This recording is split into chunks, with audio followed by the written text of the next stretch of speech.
नमस्कार, आप देख रहे हैं अपना भारत न्यूज और मैं हूं आपके साथ कीर्ति सिंह। आइए नजर डालते हैं खबर की ओर। लोकतंत्र के नाम पर चुनाव जन स्वास्थ्य के साथ खिलवाड़ किया जा रहा।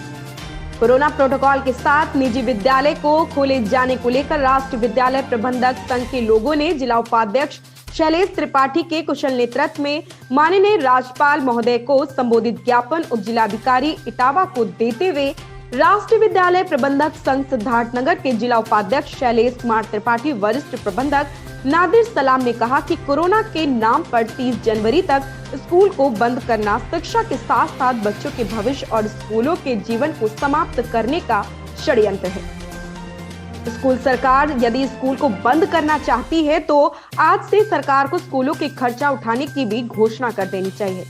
निजी स्कूलों के शिक्षक कर्मचारी प्रबंध तंत्र 2 साल की बंदी से आत्महत्या के कगार पर आ पहुंचे हैं, किंतु सरकार उन्हें नर्क जैसी यातना देने का कार्य कर रही। यदि पूरे देश में कोरोना ने भयंकर रूप ले लिया है तो लोकतंत्र के नाम पर चुनाव जन स्वास्थ्य के साथ खिलवाड़ किया जा रहा। जनता को कीड़े मकोड़ों की तरह मारने के लिए लोकतंत्र के नाम पर चुनाव कराया जा रहा। जब जनता ही नहीं बचेगी तो लोकतंत्र कहां होगा। अब जब तक फुल लॉकडाउन नहीं है तब तक स्कूल भी बंद नहीं होना चाहिए। शिक्षित और पढ़ी लिखी जनता ही एक सशक्त राष्ट्र का निर्माण करती है और आज इसी भावना को कुचला जा रहा है। इसलिए निजी विद्यालयों के साथ साथ समस्त विद्यालयों को कोरोना प्रोटोकॉल के साथ खोला जाना चाहिए। संगठन ने यह तय किया है कि यदि शासन प्रशासन के द्वारा विद्यालय नहीं खोले गए तो हम विद्यालय प्रबंधक के साथ साथ पूरा विद्यालय परिवार विधानसभा चुनाव का पूर्ण रूप से बहिष्कार करेंगे।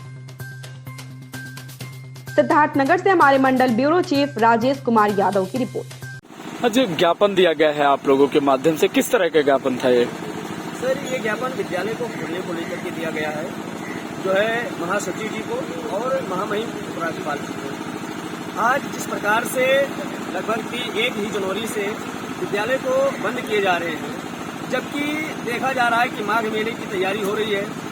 माघ मेले में लगभग 50 लाख लोग वहाँ एकत्रित होने वाले हैं। साथ में हमारे यहाँ क्षेत्रीय जो साप्ताहिक बाजार लगते हैं, 10,000 लोग हर साप्ताहिक बाजार में आते हैं। तहसील में आप देख सकते हैं हजारों लोग रोज यहाँ पर अपने कार्य के लिए आते हैं। हमारे जो नेतागण हैं, किसी भी गांव में आप जा करके देखिए, वहाँ सैकड़ों बच्चों के साथ क्रिकेट का उद्घाटन करते हुए नजर आते हैं। सैकड़ों बच्चों के साथ जा करके डोर टू डोर प्रचार प्रसार करते हुए नजर आ रहे हैं। ना तो वो किसी भी कोरोना प्रोटोकॉल का पालन कर रहे हैं और ना अन्य कोई भी व्यवस्थाएं हैं, जबकि हम अपने विद्यालयों में बच्चों को कोरोना प्रोटोकॉल का पालन कराते हुए 50% बच्चों के साथ स्कूल खोलने की मांग कर रहे हैं। और शासन प्रशासन से बार बार यही निवेदन किया जा रहा है कि आप जो भी नियम, जिस भी नियम से आप हम लोगों को सूचित करें, 50% बच्चों के साथ जो नियम है, चाहे वो जो है मास्क हो, सोशल डिस्टेंस हो, हैंड वॉश हो, सैनिटाइजर हो, इन सारे चीजों का व्यवस्था करके हम लोग विद्यालय खोलने के लिए तैयार हैं। बस सरकार से यही अनुमति है कि आप विद्यालय की खोलने की अनुमति दें। जिस तरह से सरकार को यह लग रहा है कि हम विद्यालय बंद करके बच्चों को बचा रहे हैं, ऐसा कुछ नहीं है। सरकार अपने अधिकारियों के द्वारा जा करके गांव-गांव में जांच करा सकते हैं।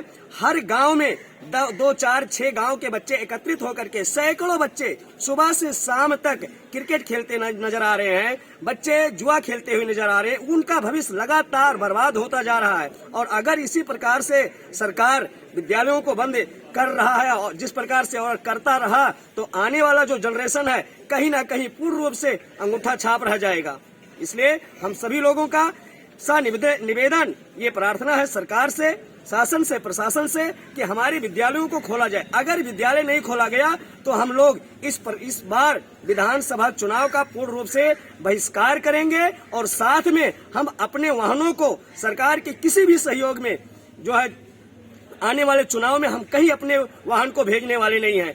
आज 3 साल से लगातार क्रमशः करके हम लोगों के विद्यालयों को बंद किया जा रहा है, जबकि ना तो हम लोगों के विद्यालयों का जो है बिजली बिल माफ किया जा रहा है, ना तो हम लोगों के विद्यालयों में चलने वाले जो गाड़ियां हैं, ना उनका रोड टैक्स माफ किया जा रहा है, ना बीमा माफ किया जा रहा है, बल्कि रोड टैक्स। आप लोगों के द्वारा ज्ञापन दिया गया है, कैसा ज्ञापन था? राष्ट्रीय विद्यालय प्रबंधक की तरफ समिति की तरफ से ये ज्ञापन महामहिम राज्यपाल महोदय और मुख्य सचिव महोदय को ये ज्ञापन दिया गया है।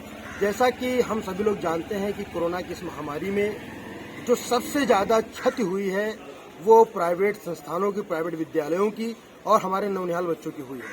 हम ये बिल्कुल नहीं चाहते हैं कि ये महामारी में हमारा सहयोग ना रहे। हम पूरी तरीके से इसमें सरकार का सहयोग करना चाहते हैं, लेकिन सरकार पूरी तरीके से इसको नजरअंदाज कर रही है। इसमें हमारा किसी तरह से वो मदद नहीं कर रही है। हम चाहते हैं कि कोरोना के नियमों का पालन करते हुए हम 50% बच्चों को विद्यालय में बुलाएं और पठन पाठन जारी रखें, जिससे जो ये विद्यालय से जुड़े लोग हैं, चाहे वो प्रबंधक हो, चाहे वो प्रधानाचार्य हो, चाहे जो है अध्यापकगण, आज अध्यापक जो है महामारी भुखमरी के कगार पे पहुंच गया है। अध्यापक की हालत ये हो गई है कि वो अपने परिवार का भरण पोषण कैसे करे उसको समझ में नहीं आ रहा है।